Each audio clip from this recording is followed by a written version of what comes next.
Bismillahirrahmanirrahim. Assalamualaikum warahmatullahi wabarakatuh. Kita buka majlis kita dengan Ummul Kitab Al-Fatihah.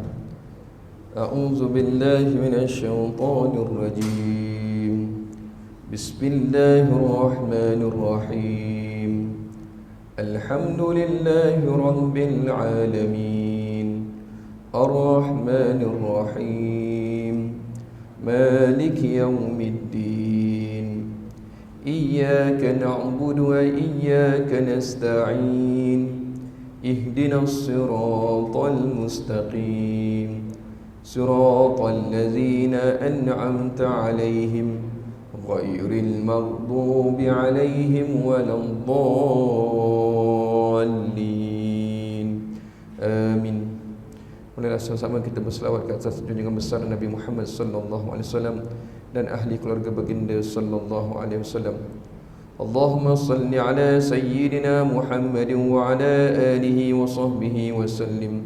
Allahumma salli ala sayyidina Muhammadin wa ala alihi wa sahbihi wa sallim.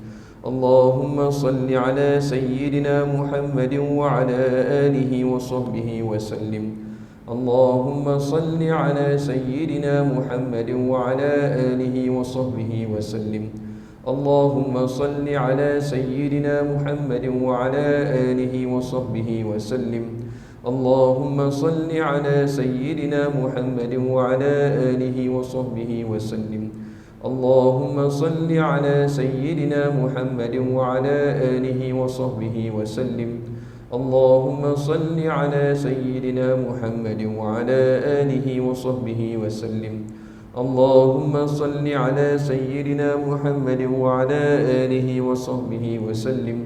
اللهم صل على سيدنا محمد وعلى آله وصحبه وسلم. أعوذ بالله السميع العليم من الشيطان الرجيم. بسم الله الرحمن الرحيم. الحمد لله رب العالمين والصلاة والسلام على أشرف الأنبياء والمرسلين سيدنا محمد وعلى آله وصحبه أجمعين.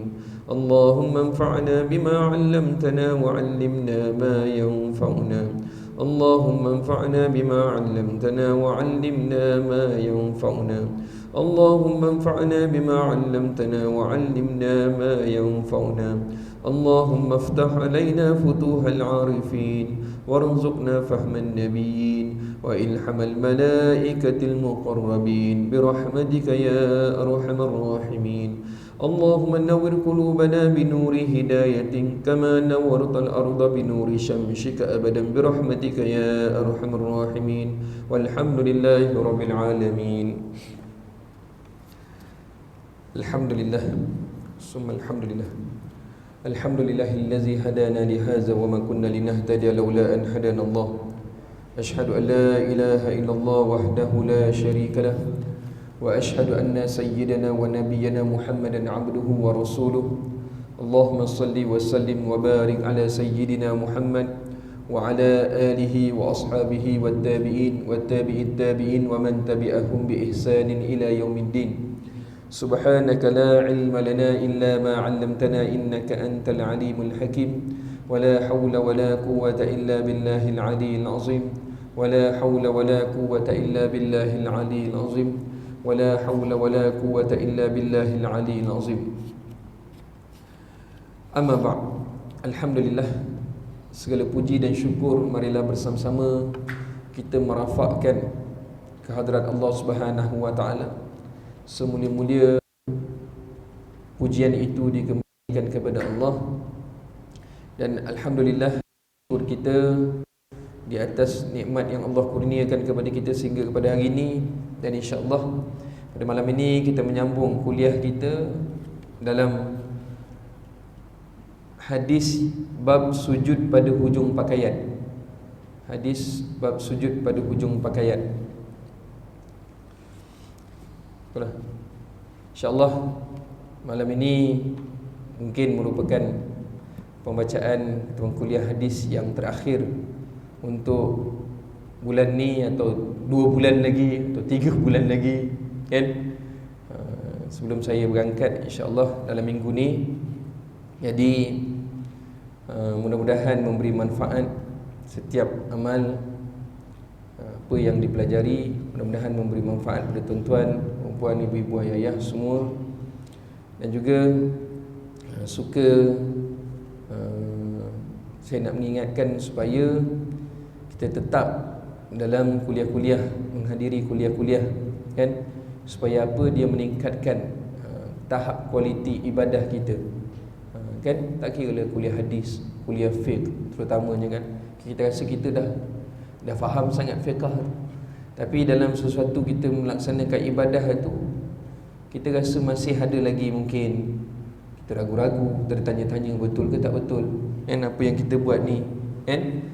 Biarlah apa yang kita buat itu kita rasa cukup yakin dah berdasarkan kepada dalil-dalil yang telah kita pelajari.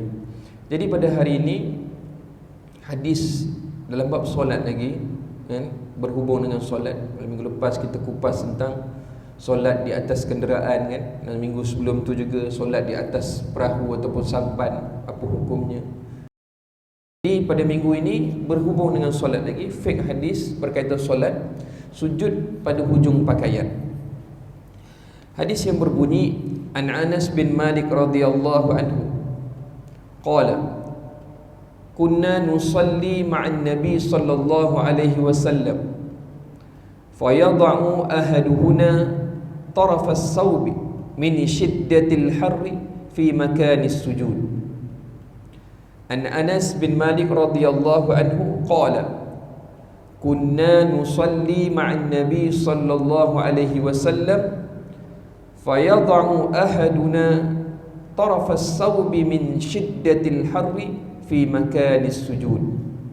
Daripada Sayyidina Anas bin Malik radhiyallahu anhu, beliau berkata, kunna nusalli, pernah satu ketika, kan, kami bersolat ma'an Nabi sallallahu alaihi wasallam, bersama-sama dengan baginda Nabi sallallahu alaihi wasallam. Fayad'u ahaduna tarafas sawbi, dalam solat itu, dalam keadaan kami solat tu, kan, fayad'u, telah meletakkan, fayad'u ahaduna, telah meletakkan salah seorang dari kami, kan, maknanya ni sahabat bercerita, salah seorang sahabat telah meletakkan tarafas sawbi, hujung pakaiannya, min shiddatil harri fi makani sujud, dia telah letakkan hujung pakaiannya di tempat sujud. Sebab kerana apa? Sebab tempat tu panas sangat, kan, tempat dia sujud tu panas sangat. Jadi berdasarkan daripada hadis inilah maka datangnya fiqh. Berdasarkan daripada masalah ini, boleh ke tak boleh meletakkan pakaian, kan, menghamparkan pakaian di tempat kita sujud, meletakkan kain di tempat kita sujud, redah yang kita pakai letak di tempat sujud, jubah yang mungkin kita pakai jubah besar, kita sujud atas jubah tu, jubah kita, lengan jubah kita mungkin besar, lagi besar daripada lengan jubah saya. Boleh ke tak boleh? Ibu-ibu, ada ibu-ibu sebelah sana, telekung yang dipakai tu boleh tak boleh? Telekung dia pakai tu mungkin labuh sikit telekung tu, dia sujud atas telekung dia. Jadi daripada persoalan hadis inilah, kejadian yang berlaku inilah, maka datangnya persoalan-persoalan berkaitan dengan fiqh ini, kan. Jadi sedikit tentang Anas bin Malik, perawi hadis ini. Anas bin Malik bin An-Nadar bin Zamzam bin Zaid bin Haram bin Jundab bin Amir bin Ghanam bin Adi bin Malik bin Saimullah bin Sa'labah bin Amr bin Al-Khazraj, daripada suku keturunan Khazraj, maknanya penduduk Madinah. Senang kalau biasa dengar hadis, kan, kita cerita tentang salah-silah perawi-perawi, insya-Allah, kan, mana dengar ni tahu daripada orang Madinah, kan. Anas bin Malik, nama yang masyhur, merupakan seorang sahabat yang mulia, juga seorang imam, mufti, ahlul Quran, perawi hadis, seorang cendekiawan Islam. Abu Hamzah Al-Ansari Al-Khazraji An-Najari Al-Madani, pembantu Rasulullah sallallahu alaihi wasallam, dan pernah berkhidmat dengan baginda selama 10 tahun, khadim kepada Nabi sallallahu alaihi wasallam. Jadi bila berkhidmat pada Nabi ni, banyak perbuatan Nabi, segala apa tu, selagi mana duduk dengan Nabi selama 10 tahun tu, banyak perkara yang dipelajari dengan Nabi sallallahu alaihi wasallam, dan juga merupakan seorang murid Nabi sallallahu alaihi wasallam. Dan beliau merupakan sahabat yang terakhir yang meninggal di kota Basrah, Anas bin Malik. Anas bin Malik lahir di kota Madinah, kan? Pada 10 tahun sebelum hijrah, ataupun pada 612 Masihi. 1443, 612. Dah berapa jauh dah dengan kita, kan? Tetapi sebab kerana beliau meriwayatkan hadis daripada Nabi lah, dapat manfaatnya kepada kita. Dan hadis ini secara mutawatir disampaikan secara lisan pada orang-orang yang dipercayai. Tuan-tuan mendengar hadis pada malam ini, lalu disampaikan pula pada anak ataupun cucu. Anas bin Malik radhiyallahu anhu qala kunna nusalli ma'an nabi sallallahu alaihi wasallam fayad'u ahaduna tarafa as-sawbi min shiddatil harri fi makani sujud. Daripada Sayyidina Anas bin Malik radhiyallahu anhu, beliau berkata, pernah suatu ketika kami bersolat bersama Nabi sallallahu alaihi wasallam. Dalam keadaan itu, salah seorang daripada kami meletakkan hujung pakaiannya di tempat sujud kerana keadaan tempat itu yang terlalu panas. Tayyib. Kalau orang dulu kan.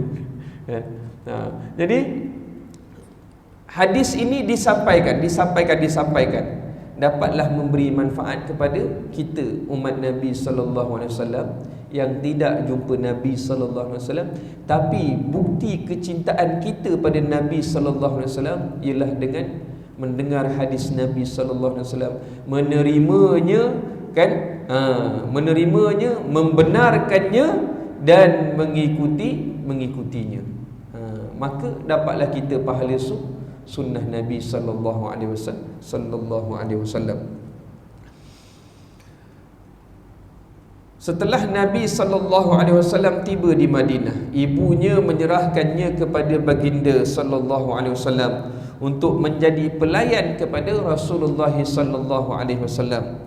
Setelah Rasulullah sallallahu alaihi wasallam wafat, Anas bin Malik radhiyallahu anhu menjadi pelayan pula kepada Khalifah Abu Bakar As-Siddiq radhiyallahu anhu, Khalifah Umar Al-Khattab radhiyallahu anhu, Khalifah Utsman bin Affan radhiyallahu anhu. Dan setelah itu Sayyidina Anas bin Malik radhiyallahu anhu pindah ke kota Basrah sehinggalah ke akhir hayatnya pada tahun 93 Hijrah. Al-Hakim dalam kitabnya Al-Mustadrak mengatakan bahawa Anas bin Malik radhiyallahu anhu meninggal dunia pada tahun 93 Hijrah ketika umurnya 103 tahun, kan? Ibunya bernama Ummu Sulaim, kan? Ibunya menyerahkan dia kepada Nabi sallallahu alaihi wasallam. Anas bin Malik meriwayatkan hadis daripada Nabi sallallahu alaihi wasallam sebanyak 2236 buah hadis. 2236 hadis yang diriwayatkan oleh Anas bin Malik radhiyallahu anhu. Itu sedikit tentang Anas bin Malik radhiyallahu anhu. Jadi tentang persoalan ini, kan, berkaitan dengan hukum fiqh hadis ini, kan, maka datanglah persoalan, kan, bagaimana persoalannya hukum sujud di atas pakaian, tali serban ataupun kain ridak yang menghalang tempat sujud ketika seseorang itu solat. adakah dengan cara sujud atas pakaian tu tadi, kain tu tadi, kain ridak dia tadi, kan? Yang kita ada orang semayang letak ridak ni, selempangkan di bahunya. Jadi kemudian bila dia sujud, kain ridak ini jatuh dekat tempat sujudnya. Dia sujud dekat kain ridak itu. Boleh ke tak boleh? Sah atau tidak sah solatnya? Kan? Nampak macam tak boleh ke? Ya. Tapi dia berkaitan dengan sah atau tidak sah solat tersebut. Dan dalam permasalahan ini, kan? Serban, ini dalam permasalahan serban atau kain ridak yang tidak dipakai, bukan dipakai, atau berpisah daripada badan seseorang. Contohnya macam ni lah, macam saya pakai ni, berpisah daripada badan.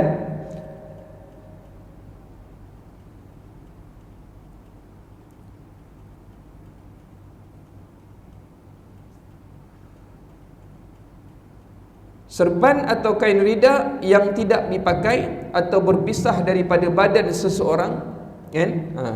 Boleh untuk sujud di atasnya dan tidak membatalkan solat. Kain ridak ini bukan saya ketika solat, bukan saya letak pada badan saya, bukan saya letak dia di atas badan saya, di atas bahu saya ni, kan? Maknanya ketika solat saya tidak menanggung dia, saya tidak menanggung kain ridak ni. Tetapi kain ridak ini saya hamparkan di tempat solat, di tempat sujud. Senang cakap, di tempat sujud saya hamparkan supaya jadi tempat sujud. Ataupun serban. Ada orang dia pakai serban, tapi waktu solat dia tak pakai serban. Tali serban tu tadi dicabut, dihamparkan seperti ini, dijadikan tempat sujud. Mungkin sebab kita ni surah Ar-Raudah ni pasal kapetnya tebal sangat, kan? Jadi sujudnya selesa je. Ni orang yang kena sujud dekat belakang-belakang ni, dekat lantai, mungkin tengah hari waktu semayang Jumaat panas, jadi dia cabut kain serban dia tu, dihamparkan jadi tempat sujud. Maka hukumnya boleh dan sah solatnya, tidak membatalkan solat. Jelas? Yang kedua, namun jika tali serban atau kain ridak itu bersambung dengan badan dan bergerak dengan pergerakan orang yang solat tersebut, maka tidak boleh untuk sujud di atasnya dan solatnya itu terbatal. Nampak tak? Kalaulah letak atas bahu, kemudian kain ridak itu menjulur ke depan, solatlah atas kain ridak tu, waktu bangun pun kain tu pun bergerak sekali dengan badan, maka tidak dibenarkan sujud di atas kain tersebut. Jelas? Ataupun kain serban, apa-apa je lah, kan? Kan? Oleh itu, jika ekor serban atau kain ridak itu menghalang tempat sujud, maka hendaklah dialihkan supaya dahi kita dapat menyentuh tempat sujud. Ini bagi mereka yang meletakkan kain ridak di bahu. Bagi mereka yang solat dengan kain ridak ataupun kain serban tapi diletakkan di atas bahu, ataupun mungkin ada yang solat diri, boleh, kan? Kalau ustaz semayang kain ridak memang suka hampar je. Ada yang sini jarang berlaku, tapi kalau di bumi-bumi Mesir ataupun ni Arab ni, dia suka pakai yang lagi besar. Dia punya kain ridak dia lagi besar kain dia, sebab sana mungkin sejuk, mesin sejuk terutamanya, bila ni dia akan hamparkan. Ada tu ni satu gulung, ada tu dia boleh bergulung-gulung, dia boleh bergulung lagi. Jadi ketika dia solat, ketika solat itu, kan, ketika turun sujud, kainnya berada di tempat sujud, kainnya berada di tempat sujud, dan dia sujud di atas kain itu, maka tidak dibolehkan. Hendaklah dia mengalihkan kain itu tadi dan sujud di atas tempat sujud yang asal. Jelas?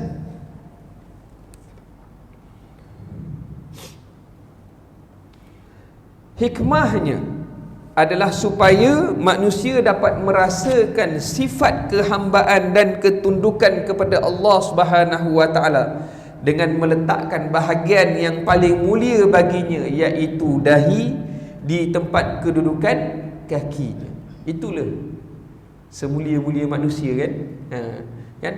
Paling tinggi tubuh badan kita apa? Paling tinggi dalam tubuh badan kita lah bila kita berdiri, paling tingginya apa? Kepala lah, kan? Kepala. Dahi ini sebahagian daripada kepala.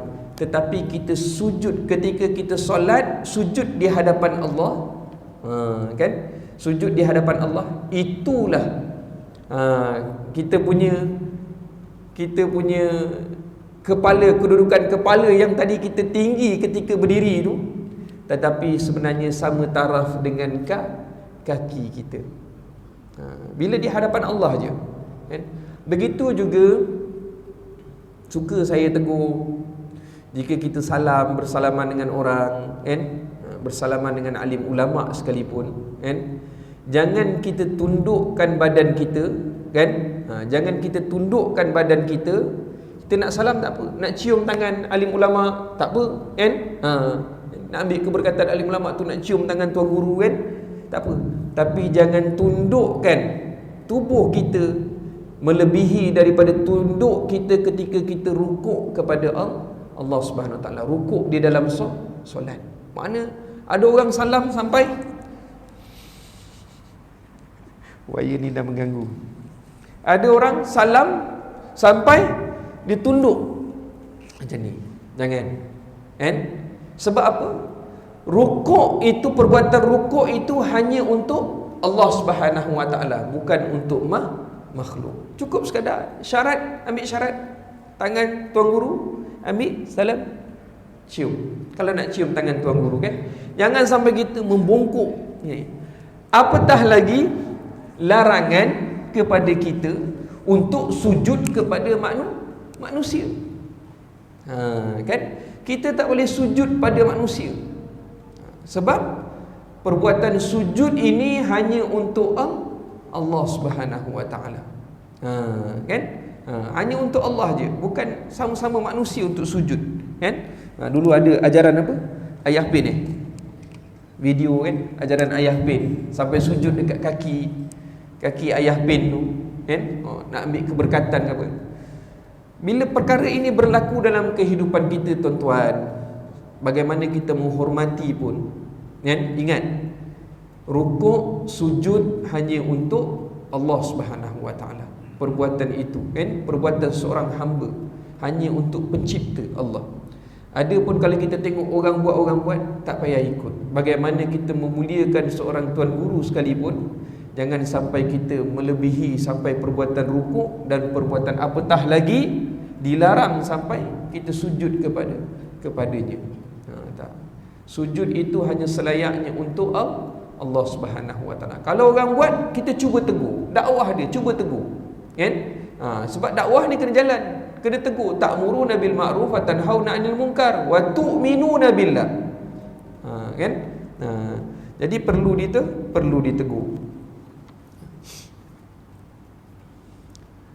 Antara syarat sah sujud ialah mestilah sujud dengan sebahagian daripada dahi mengenai tempat sujud. Kan? Sebab dahi ini adalah di antara syarat sah sujud. Oleh itu sebahagian dahi hendaklah menyentuh tempat sujud tanpa halangan yang menghalangnya, sama ada daripada pakaian yang dipakai, benda yang ditanggung oleh seseorang, atau bersambung dengan dirinya ketika solat.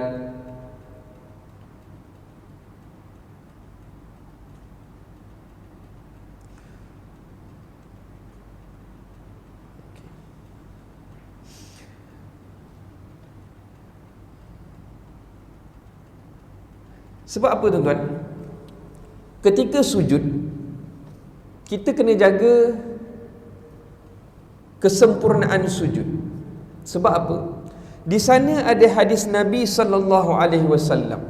Hadis daripada Abdullah ibnu Abbas radhiyallahu anhu, bahawa Rasulullah sallallahu alaihi wasallam bersabda, "Umirtu an asjuda ala sab'ati a'zam, ala al-jabhati wa asyara bi yadihi ala anfihi wal yadaini war rukbataini wa atrafil qadamain."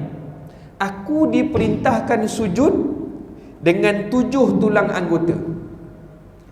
Untuk ketika sujud ini kita kena jaga 7 anggota. Baru sempurna sujud. Sempurna sujud maka sempurnalah rukun solat. Tak sempurna sujud maka gagallah solat kita, batal solat kita, tidak sah solat kita, dan solat itu tidak diterima di sisi Allah. Sebab itulah sujud nak kena jaga 7 anggota ini. Sebab dia dinyatakan dalam hadis Abdullah ibnu Abbas, kan? Aku diperintahkan sujud dengan 7 tulang anggota, kata Nabi sallallahu alaihi wasallam, iaitu dahi, sambil baginda sallallahu alaihi wasallam mengisyaratkan tangannya ke bahagian atas daripada hidung. Ni dahi, kan? Nabi tunjuk dengan isyarat lagi, kan? Kedua-dua tapak tangan, bukan salah satu, kedua-dua tapak tangan. Mana tapak tangan? Memang boleh tunjuk tapak tangan, tetapi sempurna sujud seseorang itu adalah di perut tapak tangan. Pastikan ketika sujud kita merapatkan jari-jari tangan kita. Kalau kita rapatkan jari-jari tangan kita, barulah perut tapak tangan itu dapat kita lekapkan di tempat sujud. Kalau kita buka tangan kita, tuan-tuan cuba rasa buka tangan waktu sujud, perut tapak tangan tidak akan kena di tempat sujud, kan? Belajar fiqh daripada zaman sekolah, kan? Kemudian belajar sampai peringkat sekolah menengah lagi, kan? SMU lah, STAM lah, naik lagi sampai ke ni, memang semua, kan? Guru-guru kita akan berpesan supaya dirapatkan jari. Sebab rapatkan jari dan pastikan bahawa perut tapak tangan ini melekap di tempat sujud. Itu bagi orang yang tak ada kesulitan padanya lah. Maknanya dia bukan dalam keadaan uzur. Kalau uzur itu tu perkara kedua, sebab dia ada uzur. Bila uzur ada rukhsah padanya, ada keringanan padanya. Bagi orang yang sempurna, dia kena sujud dengan sempurna, kan? Jangan dikembangkan tapak tangan ketika sujud. Kembangkan tapak tangan, maka perut tapak tangan tak kena tempat sujud, kan? Tu yang kedua. 1, 2 tapak tangan, kedua-dua lutut. Ada tak orang yang sujud lutut dia tak melekat kat tanah? Ada tak? Jarang kita jumpa. Biasanya suruh anak-anak pun insya-Allah lutut tu sempurna. 2 tapak tangan kita kena didik dia betul-betul, kan? Kena didik dia betul-betul. Kedudukan mana 2 tapak tangan? Nak dapat sujud yang sempurna, 2 tapak tangan ni pada kedudukan kedua telinga kita, barulah sujud itu dapat sujud yang sempurna. Pada kedua telinga kita, kedudukan telinga kita, kan? Dan kedua-dua lutut dan hujung kedua-dua belah kaki, kedua ibu jari kaki, kedua ibu jari kaki, kan? Perlu dilipatkan jari-jari kaki itu ketika sujud. Jadi 2 ibu jari kaki, 2 lutut, 2 tapak tangan dah 6, dan 1 dahi. Itulah 7 anggota sujud yang kena kita jaga dalam solat kita, supaya sujud kita itu dapat sujud yang sempurna. Kan? Itu dalam bab sujud sempurna, mendapatkan sujud yang sempurna.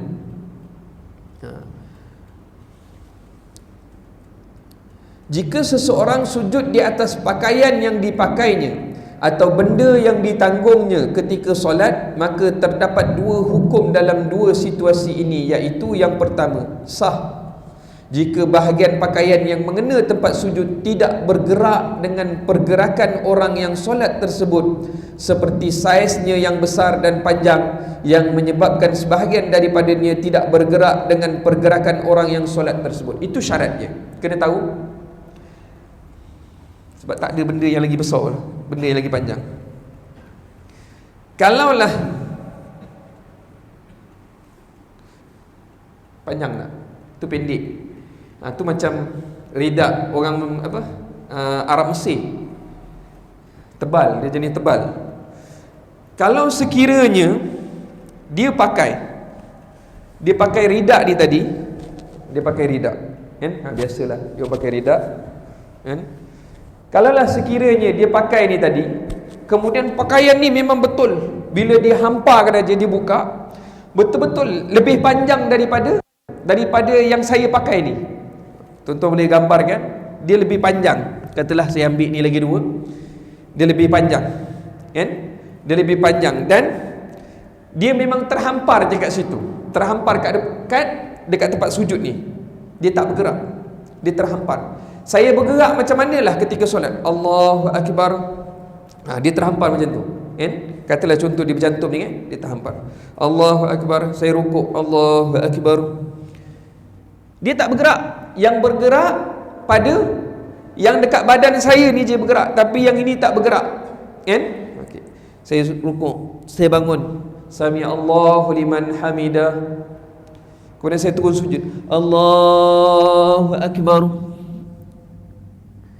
Saya sujud atas kain yang saya bawa tadi, yang saya tanggung, tetapi kain ni tak bergerak, kan? Kain ni tak bergerak, kain yang sama, maka hukumnya tadi sah.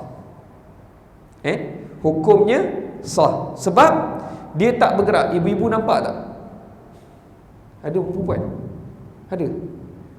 Ni orang perempuan, apatah lagi kadang telekung, kan? Contoh telekung yang dia pakai, tapi biasanya orang perempuan kita telekungnya paras ni lah, paras ridak saya ni lah, kan? Parasnya macam tu juga. Jangan, kalau paras macam ni maknanya dia bergerak. Dia turun sujud, katalah telekung ni kat ni, dia pun sujud kat telekung. Kemudian dia bangun, bergerak tak telekung ni tadi? Bergerak. Itu tidak sah, tidak dibolehkan.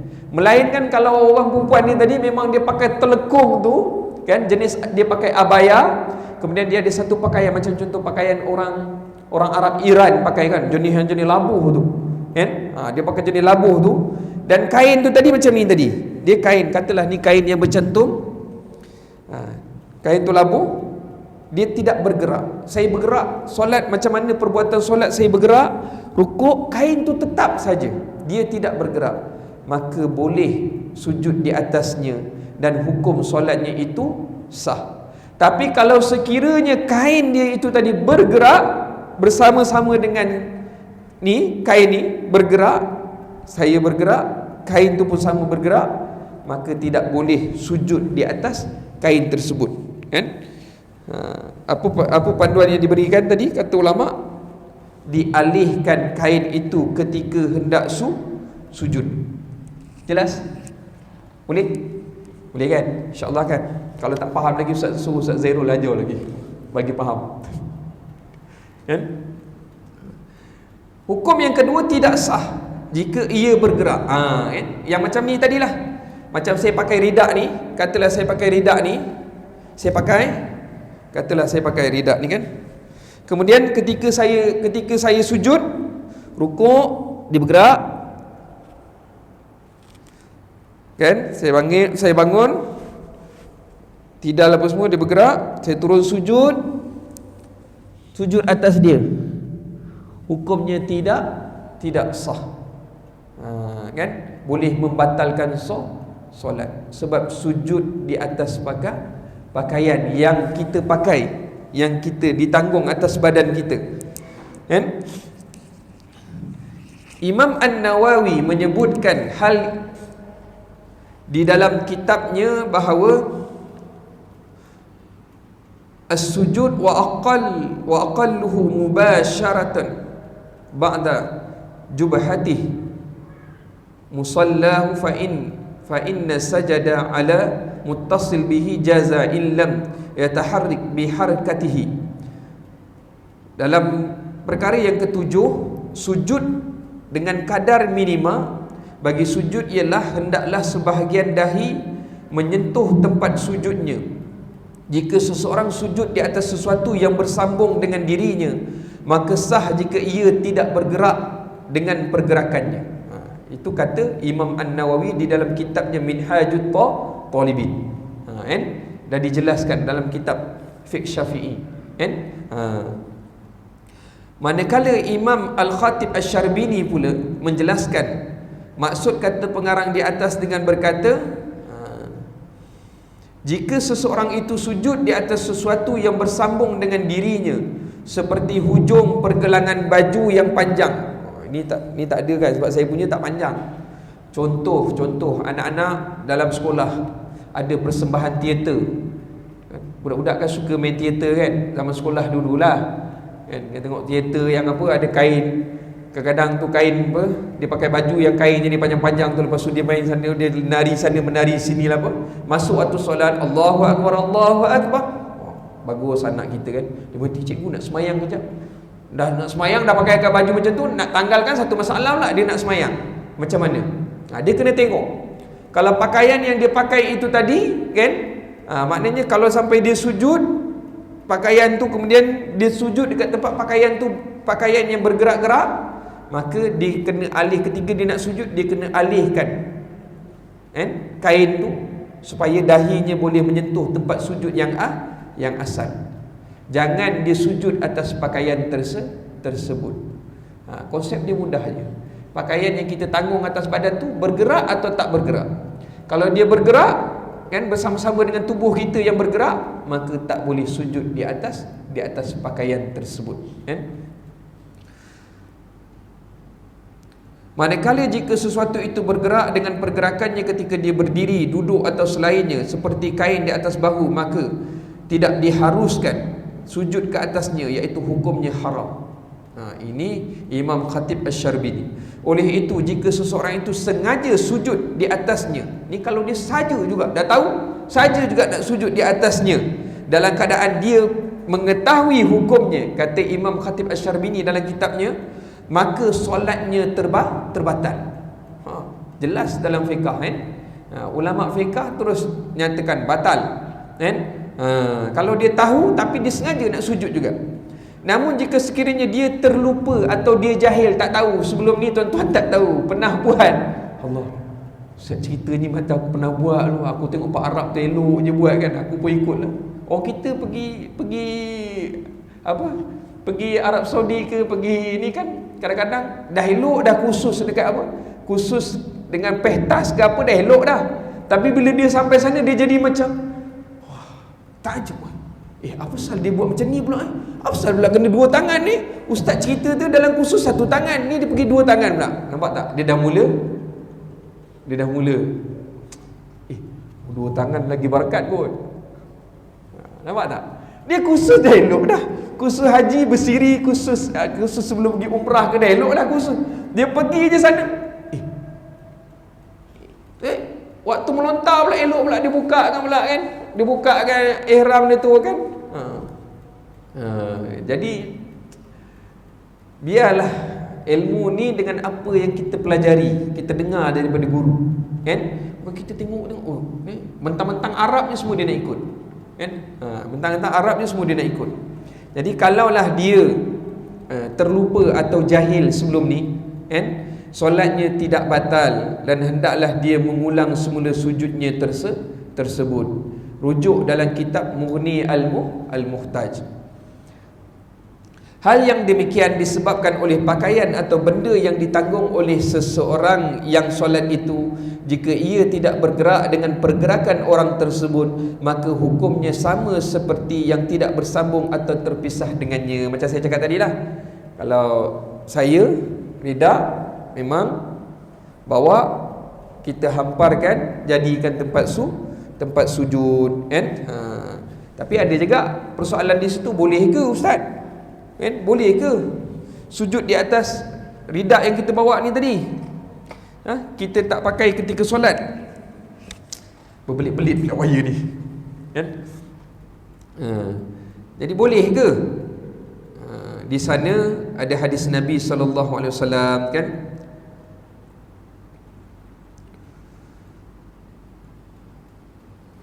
Okey. Hadis yang diriwayatkan oleh Abu Sa'id Al-Khudri radhiyallahu anhu, bahawa an Abi Sa'id Al-Khudri annahu dakhala 'ala Nabi sallallahu alaihi wasallam qala fara'aituhu yusalli 'ala khasirin yasjudu 'alaihi. Diriwayatkan daripada Abu Sa'id Al-Khudri radhiyallahu anhu bahawa beliau masuk untuk menemui Nabi sallallahu alaihi wasallam dan beliau berkata, aku melihat baginda Nabi sallallahu alaihi wasallam sedang mendirikan solat di atas hamparan yang dia sujud di atasnya. Itulah datang hukum fiqh. Duduk semayang dalam surau Ar-Rawdah tak ada masalah. Semayang dalam dewan solat, semua semayang seronok je, kapet tebal. Sebab pengusi buat kapet tebal-tebal, kan? Jadi semua seronok. Masalah bagi orang yang datang dewan semayang Jumaat, ambil anak apa semua, semayang lambat, Allah lupa pula bawa sejadah, kan? Sebab dah tak wajib bawa sejadah, semua tak bawa sejadah lah, termasuk imam yang bercakap ni, kan? Jadi tapi bawa kain syal, bawa kain ridak. Jadi macam mana nak buat, kan? Jadi bila katalah orang yang semayang dekat luar tu, kan, dia dah tak ada sejadah, maka dihamparkanlah kainnya ini, atau dia berdiri di atas kainnya, dijadikan sejadah, kan? Boleh ke tak boleh? Itulah hadis daripada Abu Sa'id Al-Khudri radhiyallahu anhu. Beliau ingin bertemu dengan Nabi sallallahu alaihi wasallam, lalu beliau masuk, tengok Nabi sedang solat, Nabi solat di atas hamparan yang dihamparkan, dan Nabi sallallahu alaihi wasallam sujud di atas hamparan tersebut. Faham tak? Sebab apa? Sebab kain ni tadi terpisah daripada badan Nabi sallallahu alaihi wasallam. Berbeza hukum dengan kain ridak yang diletakkan di atas badan ketika solat, kemudian ketika sujud kain ni terhampar, kita sujud ke atas ni, itu tak boleh. Tapi kalau kain ridak yang kita bawa, kita hamparkan, jadikan seperti sejadah tempat sujud. Itulah bila bercakap dengan orang Melayu, kan, sebab kita biasa cakap Arab, sejadah tu tempat sujud dah, kan? Tempat sujud, makan sujud. Jadi bila dihamparkan tak ada masalah, sujud je lah seperti biasa, kan? Jangan was-was pula, ustaz cakap yang mana ni, ingat tu, bila ketika solat memang kita hamparkan dia untuk sujud, sama ada macam ni ke ataupun macam ni ke, kita sujud atasnya, tak jadi masalah. Tetapi yang jadi masalah kalau kita letak di badan kita, kan, dan kain tu bergerak bersama-sama dengan kita, ketika kita bangkit pun dia bergerak, tetapi bila kita sujud dia terjatuh, kita sujud atasnya, itu tak boleh, membatalkan solat. Jelas? Alhamdulillah. Senang kuliah malam ni. Jadi tuan-tuan muslimin muslimat yang dimuliakan Allah Subhanahu Wa Taala, kita mendengar hadis yang terakhir sebelum keberangkatan saya, kan? Jadi insya-Allah hadis yang terakhir pada malam ini, sujud pada hujung pakaian. An Anas bin Malik radhiyallahu anhu qala kunna nusalli ma'an nabi sallallahu alaihi wasallam fa yada'u ahaduna tarafat sawbi min shiddatil harri fi makani sujud. Daripada Sayyidina Anas bin Malik radhiyallahu anhu, beliau berkata, pernah suatu ketika kami bersolat bersama Nabi sallallahu alaihi wasallam, dalam keadaan itu salah seorang daripada kami meletakkan hujung pakaiannya pada tempat sujud kerana keadaan yang sangat panas.